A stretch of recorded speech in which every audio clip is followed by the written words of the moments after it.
Bunge la Senegali limepitisha sheria mpya inayokaza zaidi adhabu dhidi ya vitendo vya ushoga. Sheria hiyo imepitishwa kwa kura nyingi bungeni. Adhabu ya kufanya mahusiano ya jinsia moja imeongezwa kutoka miaka 5 jela hadi miaka 10 jela.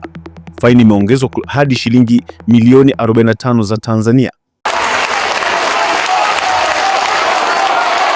Here in our Africa, here in Senegal, we don't accept this homosexuality.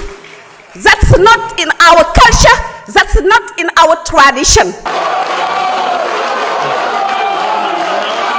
Aidha, sheria hiyo inakataza kukuza au kuunga mkono ushoga na kwamba majaji hawaruhusiwi kupunguza adhabu au kutoa hukumu ya kusimamishwa kwa baadhi ya makosa.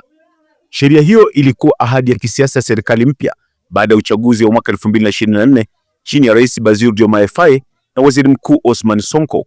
Nous considérons que les valeurs LGBTQ constituent, à travers des télés, des chaînes, à travers des ambassades qui financent des associations de LGBTQ, un poison culturel savamment inoculé dans notre peuple. Tangu mwaka 1966, Senegal ilikuwa na sheria inayoharamisha ushoga kwa adhabu hadi miaka 5 jela, ambapo sheria mpya sasa imeongeza adhabu mara 2 na kupanua makosa yanayohusiana na ushoga. Katika bara la Afrika, Tanzania, Nigeria na Uganda ndizo zenye sheria kali za ushoga, zikiungana nchi nyingine 29 zinazoharamisha ushoga kati ya 54.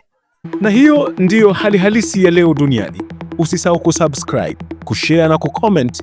Panapo majaliwa, ndimi Johnson Jabir. Endelea kuwa nasi. Hali halisi, ukweli haubadiliki.